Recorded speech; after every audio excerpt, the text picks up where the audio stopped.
village de la chimie, des sciences de la nature et de la vie, qui est organisé par France Chimie Île-de-France depuis 20 ans.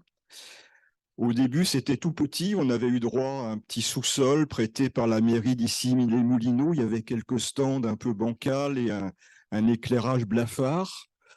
Donc 20 ans après, vous voyez à peu près le progrès que nous avons fait. Nous avons un cadre qui est assez prestigieux, 58 entreprises, 23 écoles, universités, de multiples institutions et organismes privés et publics.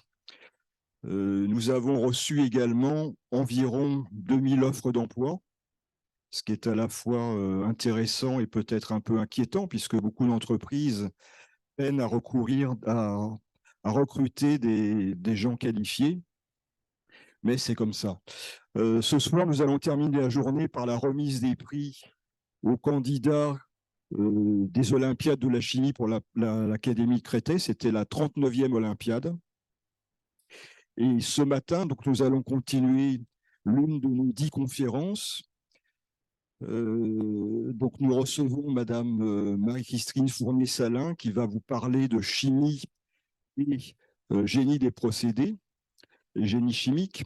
Alors, vous avez vu sans doute, certains sont peut-être un petit peu trop âgés pour l'entendre comme ça, mais beaucoup des jeunes, en faisant le tour des stands et en écoutant les conférences, découvrent que la chimie est un domaine étonnamment diversifié. Il suffit de faire le tour des différents stands. Et je crois que pour ces jeunes, c'est quelque chose d'important. Et peut-être qu'un jour, en étudiant tout ça, ils auront envie de continuer, de faire peut-être de la chimie à la fois leur métier et leur passion. Merci, je vous laisse la parole.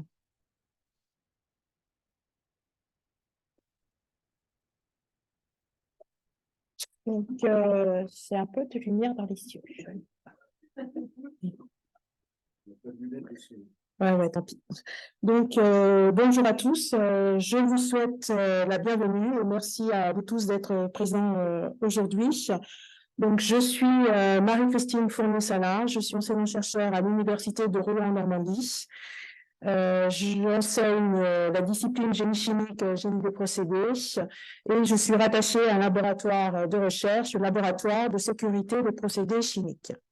Dans ce laboratoire, je travaille sur la valorisation chimique de CO2, sur la valorisation chimique de déchets issus de biomasse.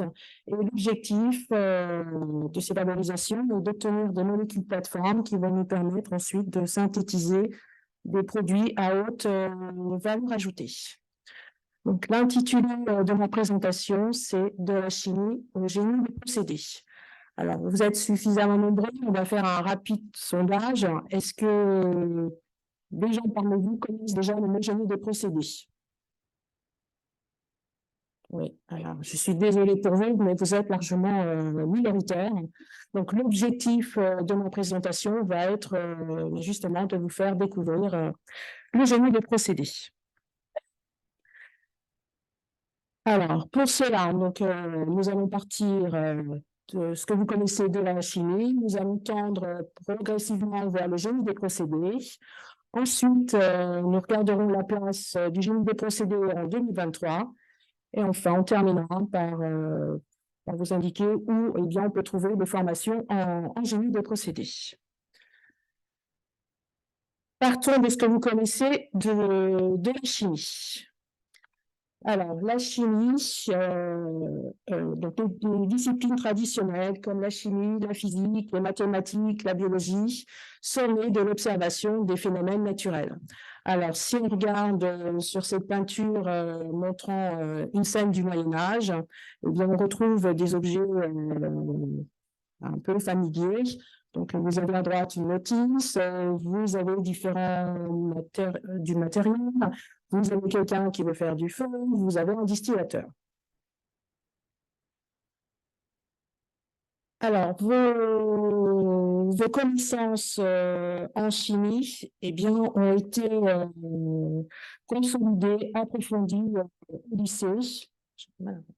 Et au lycée, vous avez pu notamment regarder comment les molécules étaient constituées. Vous avez pu étudier les propriétés physico-chimiques des composés. Vous avez pu regarder des réactions chimiques de ces composés quand ils sont mis en contact. Et au cours de votre formation, vous avez pu réaliser des travaux pratiques comme les élèves qu'on voit ci-dessous. Dans le laboratoire, vous avez certainement utilisé ce genre de matériel. Donc, vous avez pu réaliser de l'infiltration par le système de filtration qui vous est proposé en bas.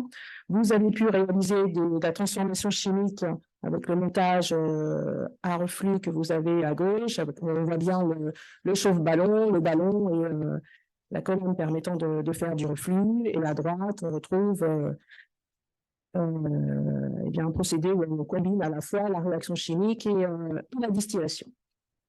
Alors, la particularité de ce que vous avez pu faire en laboratoire jusqu'à présent, eh bien, chaque fois, vous allez travailler avec de petites quantités et vous allez travailler en mode discontinu. Donc, mode discontinu, quand c'était fini, eh bien, on arrêtait. Alors, dans notre quotidien, donc nous apprécions la chimie, notamment, et surtout les produits issus de la chimie, notamment pour avoir des dents blanches, pour avoir des cheveux soyeux, comme vous pouvez le retrouver sur les petites images. La chimie occupe une place souvent insoupçonnée dans notre quotidien. Donc, on va la retrouver dans le bâtiment, dans tout ce qui est traitement de l'eau, dans l'accès, je dirais, à la santé, dans les emballages, dans l'alimentation, dans les cosmétiques, dans tout ce qui est sport et loisirs. On va avoir une petite parenthèse. Je pense que les graines de ricin, vous ne savez pas ce que c'est, mais vous allez connaître l'intérêt de ces graines de ricin. Donc, à partir des graines de ricin, on va pouvoir faire de l'huile de ricin et fabriquer un élastomère. Alors, dernièrement, il y a eu la Coupe du Monde. Je pense que beaucoup d'entre vous l'ont suivi. Vous avez vu les footballeurs, eh bien, leurs pieds, 90% des footballeurs avaient des chaussures dans lesquels il y avait justement cet élastomère. Si vous voulez avoir un prototype de cette chaussure, vous allez dans un stand du hall U. Donc, la chimie nous permet de vivre mieux, elle rend possible nos rêves et nos projets. Mais pour pouvoir se soigner et avoir accès à tous ces biens de consommation, il va falloir en produire de grandes quantités. Alors, pour en produire de grandes quantités, on va voir comment on va pouvoir faire. Donc, le chimiste, sur sa paillasse, il va pouvoir en produire quelques grammes par manipulation. Mais si on veut en produire de grandes quantités, ce n'est pas quelques grammes dont on aura besoin, mais il nous en faudra des kilos, des milliers de tonnes par jour. Alors, pour réaliser cet objectif, il y a deux possibilités. Alors, soit on prend une grande paillasse, chaque petite personne ou chaque personnage va produire quelques grammes. Et, à l'extrémité de la paillasse, elle est suffisamment grande, on pourra avoir le kilo, le millier de tonnes par jour. Soit on envisage d'utiliser des appareils beaucoup plus grands. Et ce qui a été retenu, bien sûr, c'est impensable d'utiliser une grande paillasse avec plein de petites personnes qui vont nous produire la tonne. Ce qu'on a retenu, la solution qui a été retenue, c'est d'utiliser des appareils beaucoup plus grands. Alors, le problème, c'est qu'à petite échelle, on sait faire notre synthèse, on sait travailler, mais à grande échelle, on ne sait pas trop. Donc, il y a un changement d'échelle et on va regarder par un exemple simple si le changement d'échelle est facile à faire. Alors, le problème de changement d'échelle, le problème d'extrapolation, on va voir ce problème avec un exemple très simple. On va prendre un exemple de notre recette préférée, c'est la recette des raviolis frais sauce au cèpe. Alors, la recette, il n'y a rien d'extraordinaire. Donc, pour 4 personnes, on prend une marmite. Dans la marmite, on met de l'eau, on met du sel. On porte cette eau à ébullition. Dès que l'eau est bouillante, on ajoute 800 g de raviolis. On déclenche le chronomètre, la cuisson est terminée quand les raviolis surnagent. Ensuite, on les récupère, on les mélange à la sauce et on se régale. Donc ça, on sait tous faire, c'est très simple. Le problème, aujourd'hui, c'est un grand jour et on a décidé de faire cette recette pour 400 personnes. Et ces 400 personnes, donc qu'est-ce qu'elles attendent de nous? De réaliser cette recette tout en conservant les qualités gustatives. Voilà. Alors, on va voir si c'est si facile que ça de passer de la petite échelle, donc de la recette à 4 personnes à la recette à 400 personnes. Alors, on va voir s'il suffit de prendre la calculatrice et de tout multiplier par un facteur 100. Alors, donc pour 400 personnes, donc on voit déjà tout de suite un petit problème. Donc pour 4 personnes, il nous fallait une casserole de 5 litres avec 5 litres d'eau. Là, pour 400 personnes, qu'est-ce qu'on va prendre? Est-ce qu'on va prendre une casserole de 500 litres, 100 casseroles de 1 litre ou toute combinaison équivalente? Vous voyez, il y a déjà un problème, je dirais, de récipient. Ensuite, comment on va faire pour chauffer et pour porter à l'ébullition? C'est la quantité d'eau. Vous voyez, si on prend 100 casseroles de 5 litres, il nous faudra 100 plaques chauffantes, c'est un peu encombrant. Si on prend une casserole de 500 litres, il va falloir réfléchir à comment on va pouvoir assurer ce transfert thermique, comment on va pouvoir apporter notre eau à ébullition. L'autre souci, on a 80 kg de raviolis à manipuler. Ça ne se manipule pas si facilement que ça. Il va falloir mettre du temps pour les introduire. Et on a un petit souci, on a une contrainte, c'est que le temps de cuisson, c'est 3 minutes. Donc, qu'est-ce qu'on va faire? Si le temps d'introduction est supérieur au temps de cuisson, à quel moment on va déclencher le chronomètre, à quel moment on va arrêter le chronomètre. Voilà. Et puis après, il faudra essayer quand même de se débrouiller pour récupérer l'eau, mélanger et distribuer à nos convives. Donc, voyez, pour cet exemple très simple, est-ce que c'est simple de passer de la petite échelle à la grande échelle? Eh bien, non. Alors, on peut se poser des questions, trouver des solutions. Eh bien, la solution est la suivante, et vous allez voir que bon nombre de problèmes sont résolus. Alors, je ne peux pas accéder au point actuel. Je pense que vous ne voyez pas la solution.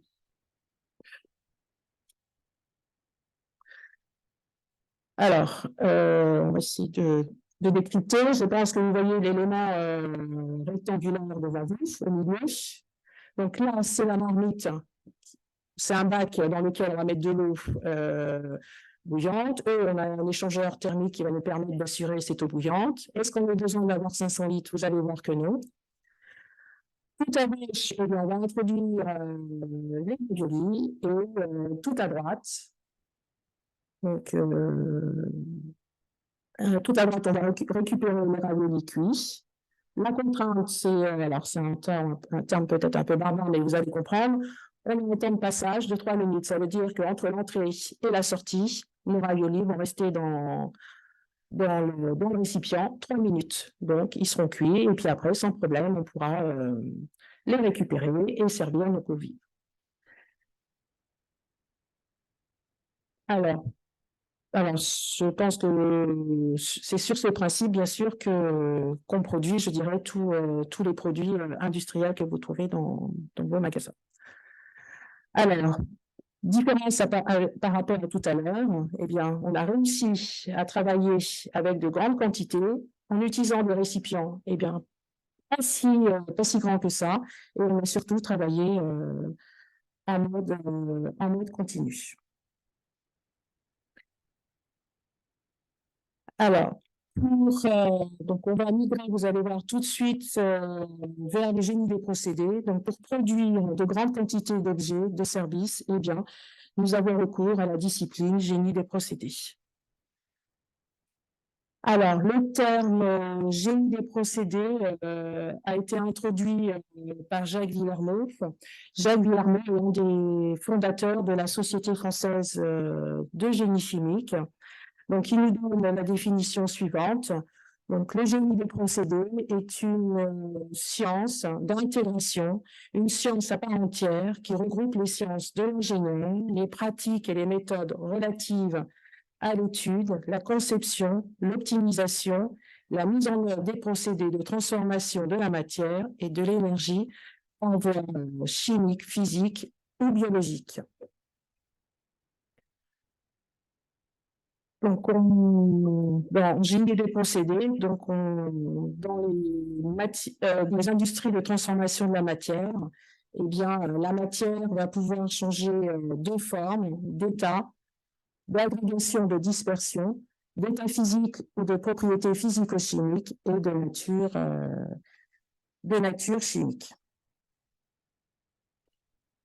Donc, le génie des procédés, c'est l'art de combiner les connaissances en physique, en mathématiques et en chimie afin de concevoir, d'optimiser, de faire construire et de faire fonctionner de manière optimale les unités de production. Eh bien, nous donnons tous les biens de consommation que l'on a autour de nous. Alors, nous allons regarder, et vous voyez, on retrouve le changement d'échelle. Donc, tout en bas à gauche, donc vous avez la petite manip de paillasse qu'on a vue tout à l'heure. Ensuite, on passe à l'échelle pilote, donc une taille un peu plus grande, et on termine vers l'unité de production. Donc, on va regarder quelques schémas simples. Alors, celui-ci, ce premier schéma, c'est le schéma de production d'éthanol à partir de la pomme de terre. Donc, vous voyez, le point de départ, c'est la pomme de terre, et pour pouvoir obtenir l'éthanol, on va avoir différentes étapes. Alors, on va d'abord les laver, les broyer. Alors, ce qui est important dans la pomme de terre, c'est l'amidon qu'elle contient. Donc, on va les broyer pour que l'amidon soit facilement accessible. Donc, on va extraire l'amidon par centrifugation. Ensuite, on va concentrer l'amidon. Ensuite, on va avoir des étapes de réaction et de séparation, donc filtration et séparation, ou séparation au sens large. Et au final, on va récupérer notre éthanol.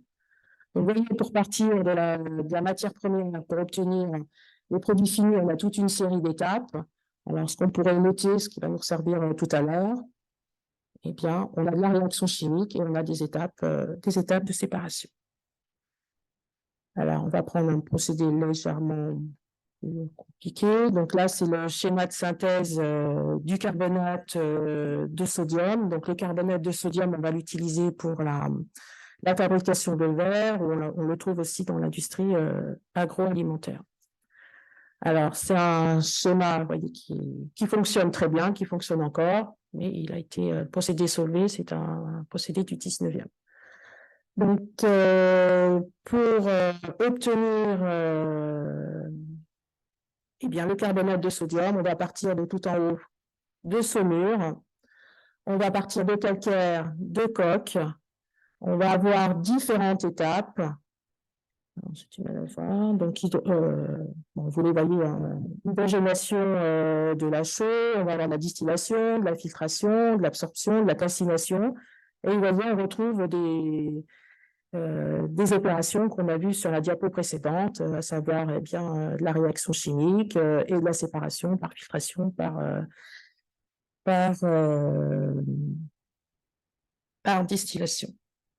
Alors, le travail d'architecte du génie des procédés, c'est de concevoir tout cela, tous ces enchaînements d'actions, incluant bien sûr les problèmes énergétiques. Et ensuite, tous ces enchaînements, il va falloir les faire fonctionner de manière optimale. Alors, tout de suite, on a vu deux procédés industriels de transformation différents. Donc, le premier concernait la production d'éthanol, donc c'était un procédé très simple. Le deuxième concernait la fabrication de carbonate de sodium. On va en produire des milliers de tonnes par jour. C'est aussi un procédé très simple. Alors, je n'ai pas voulu vous présenter parce que c'est compliqué, mais on aurait pu regarder la fabrication d'un antibiotique. Là, on aurait produit quelques grammes par jour et c'est un procédé plutôt complexe. Donc, ces procédés sont certes différents, mais on a bien vu qu'il y avait des opérations identiques. Donc, dans ces procédés différents, à chaque fois, on peut retrouver de la réaction chimique, de la cristallisation, de la filtration, de la séparation, de l'évaporation et d'autres opérations. Eh bien, le génie chimique va s'occuper des réacteurs, des cristalliseurs, des séchoirs, des évaporateurs, du point de vue de leurs principes théoriques, de leur conception et de leur réalisation et de leur fonctionnement, bien sûr, optimal.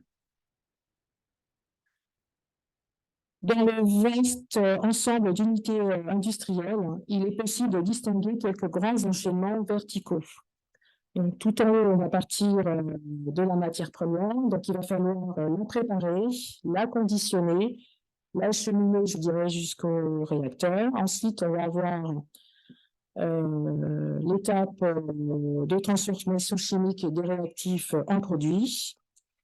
Et ensuite, eh bien, on aura l'étape de séparation, de purification et de conditionnement des produits. Ainsi, les méthodes et concepts du génie des procédés peuvent s'appliquer à un très vaste secteur d'activité industrielle et économique, parmi lesquels eh bien, vous pouvez avoir l'industrie cosmétique, l'industrie pharmaceutique. Vous les voyez devant vous, donc vous voyez le spectre est relativement large.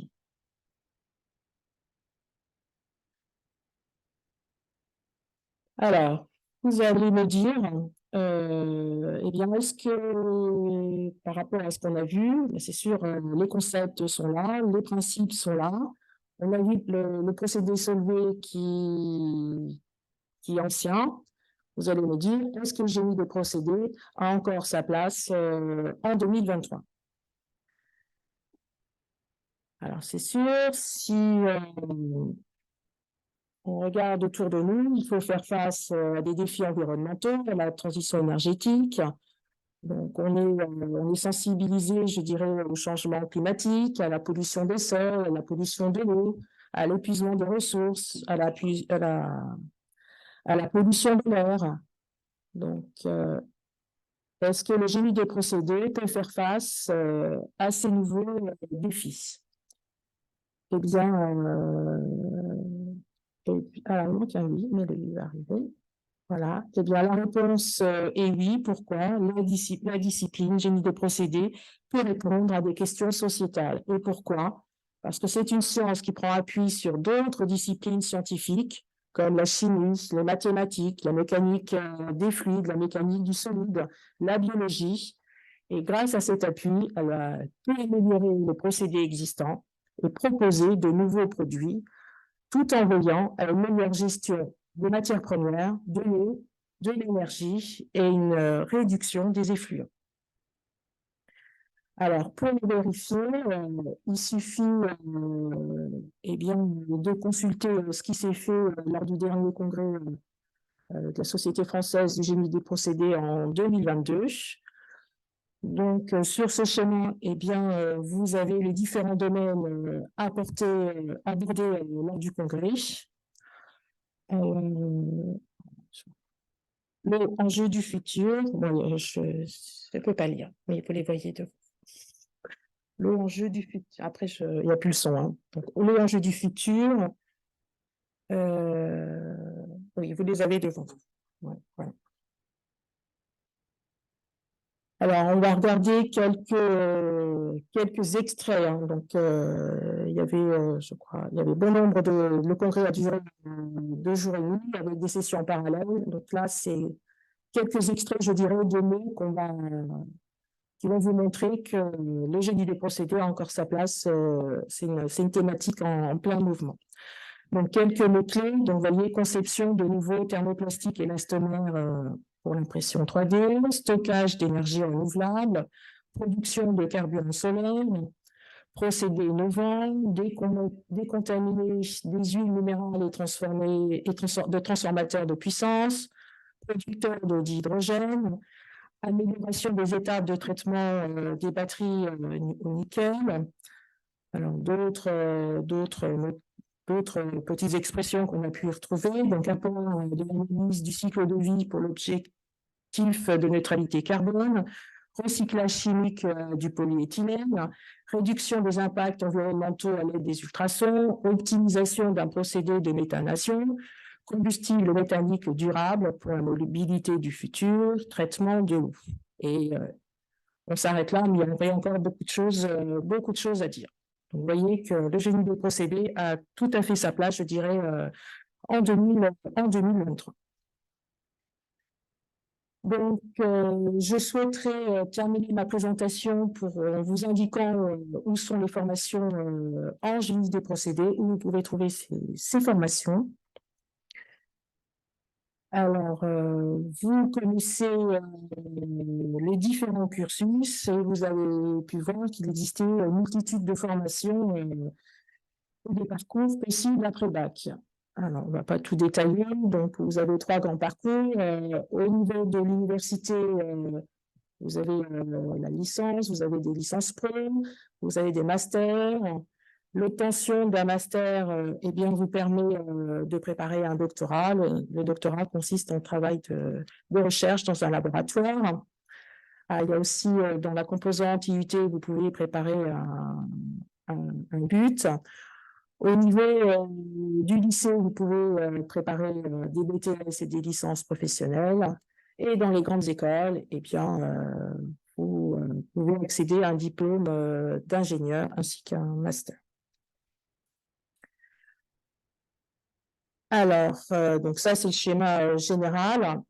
Des formations en génie des procédés, vous en avez un peu partout. Donc, il y a des BTS, des licences professionnelles. Le BIC peut vous proposer également des formations en génie des procédés. Vous avez des masters, des doctorats et des diplômes d'ingénieurs. Alors, on redétaillera rapidement, je dirais, les différentes possibilités juste après. Alors, vous avez dû entendre les médias, le gouvernement met l'accent sur la formation par alternance. Eh bien, l'alternance, vous permet également de préparer des diplômes en génie des procédés, de niveau Bac plus 2, Bac plus 3 ou Bac plus 5. Alors, dans l'enseignement, petite chose aussi, vous avez pu voir jusqu'à présent l'impact sociétal et industriel du génie des procédés, mais la discipline génie du procédé n'est pas du tout connue du grand public. On peut peut-être voir le nombre de personnes dans la classe, et peu ou pas du tout connue, je dirais aussi dans l'enseignement secondaire. C'est dommage. Mais... Alors, dans les formations au lycée, alors en anté-bac, parmi la centaine de spécialités de bac professionnel, il y a 4 bacs professionnels qui ont une orientation génie des procédés. En post-bac, vous avez 3 filières de BTS qui vous proposent un enseignement, une formation en génie des procédés. Au niveau de l'université, donc le but, il y a 3 départements de but qui peuvent vous permettre d'accéder à cette formation. Vous avez une EL3 avec une mention génie des procédés. Vous avez donc des mentions master qui vous permettent d'accéder à une formation génie des procédés. Vous avez le doctorat. Alors, en parallèle, vous avez, que ce soit en IUT ou à l'université, vous pouvez accéder aussi à des licences professionnelles orientées génie des procédés. Alors, les formations, les grandes écoles, donc vous délivrent un diplôme d'ingénieur à Bac plus 5. Et parmi l'ensemble des écoles, il y en a 11 qui vous proposent des formations en génie des procédés, et 45 incluent du génie des procédés dans leur formation. Alors là, vous avez la carte de la France. Vous voyez que ces formations sont bien réparties, je dirais, au niveau du territoire. Alors, pour savoir où trouver ces formations, pour connaître une formation proche de chez vous, donc je vous invite à consulter le site géniedesprocédés.fr et d'aller dans l'onglet Formez-vous. Là, vous aurez accès, je dirais, à cette carte. Vous pourrez choisir la formation, le type de formation qui vous intéresse, et éventuellement faire un zoom sur l'endroit où où vous habitez. Mais vous voyez que le maillage est aussi très important. Alors, pour conclure, on peut faire une conclusion très rapide. Donc, si vous aimez la physique et la chimie et les mathématiques, eh bien, le génie des procédés est fait pour vous. Alors, si on refait le petit sondage de tout à l'heure, est-ce que le génie des procédés, ça vous parle maintenant? Voilà, bon, moi, j'ai rempli mon rôle. Voilà, c'est parfait.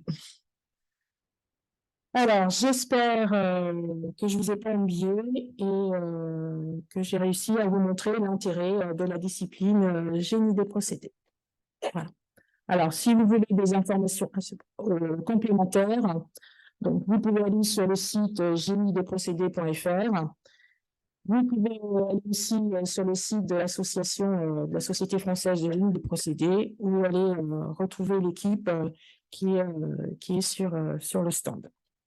Voilà, je vous remercie de votre attention.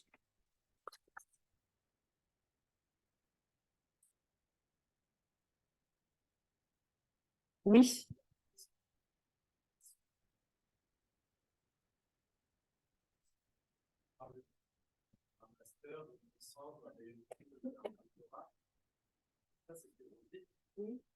Et pourtant, on n'est pas au même niveau d'études. Qu'est-ce que ça implique? Alors après, c'est bon. Non,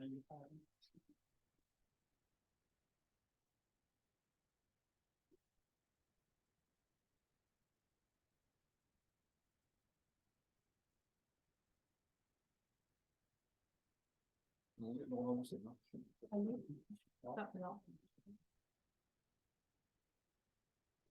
Prenez le micro.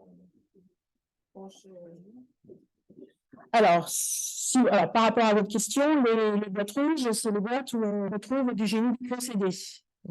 Alors, à différents niveaux. Après, c'est les emplois au niveau de l'industrie que vous aurez. Vous ferez toujours du génie des procédés, mais à un niveau différent. Comment?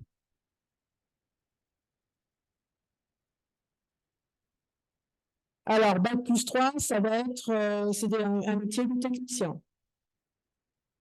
Technicien, niveau master, c'est un niveau Bac plus 5, donc ça va être ingénieur. Et après, le doctorat, c'est plus de travailler dans un laboratoire de recherche. Voilà. Vous travaillez sur le c'est pas la même échelle au niveau de l'entreprise. Voilà, après, c'est sûr, un doctorat, c'est pas les mêmes qualités qu'on va demander qu'à une personne qui va préparer un but, par exemple, une licence pro. Voilà. Mais les métiers vont être en accord avec ce que la personne a appris, mais il n'y aura pas du tout le même métier au niveau de l'entreprise. Voilà. Des petites mains pour faire tourner l'entreprise, on en a besoin. Le directeur de l'usine, on a besoin que d'un. Voilà, j'ai répondu à votre question ou pas? Oui, oui. Alors, ah oui, peut-être ce que j'ai oublié de dire. Ah oui, j'ai oublié, mais bon, vous l'avez vu au milieu. Quand vous êtes dans une voie, il y a des passerelles entre les voies. Le doctorat, c'est un diplôme de l'université, mais si vous faites une école d'ingénieur, il y a une passerelle pour aller faire après ensuite un doctorat. Hein. Pareil, à la fin d'un but, si vous voulez regagner une école d'ingénieur, c'est possible. Après, si vous voulez faire un doctorat ensuite, c'est possible. Voilà. Après un but, vous pouvez en donner, alors quitter la composante unité pour rejoindre l'université, pour préparer un master et un doctorat. Alors, pour voir en génie des procédés, c'est une formation quand même s'il y a de la théorie, c'est quand même assez professionnalisant. Donc, avec votre diplôme, vous avez votre bon pour aller travailler, je dirais, à n'importe quel niveau, je dirais que vous vous arrêtez au niveau de la verticale.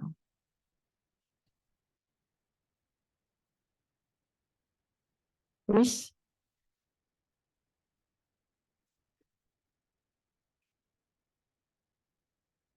Il y en a pour tout le monde. Voilà.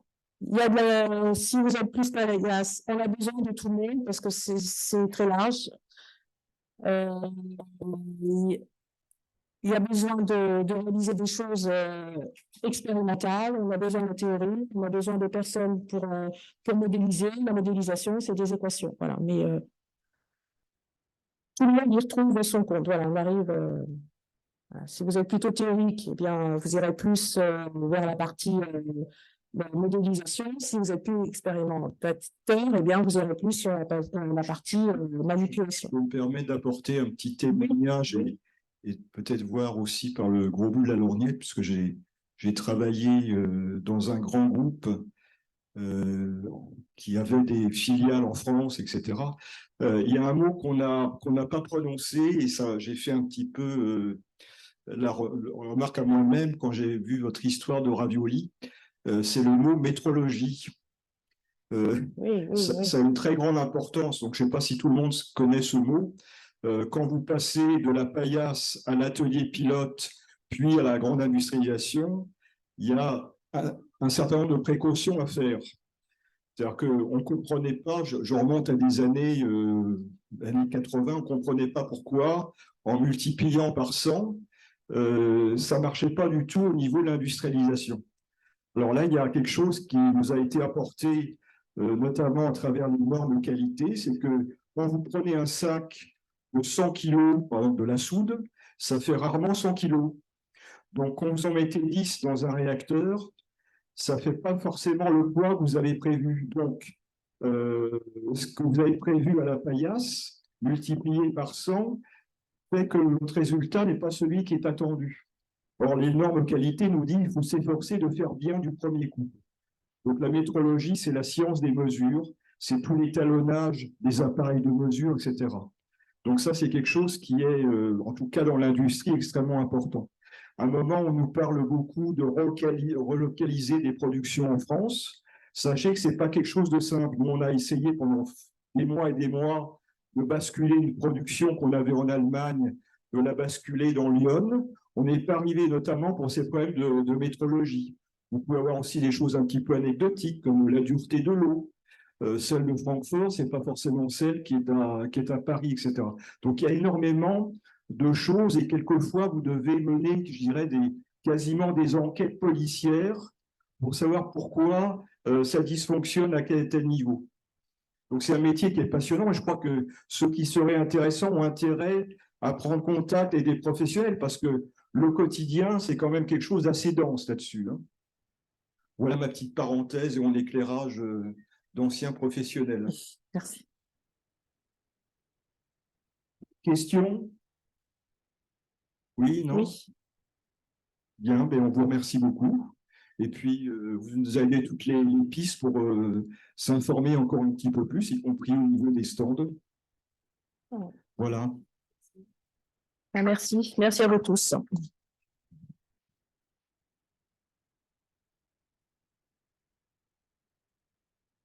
Le micro.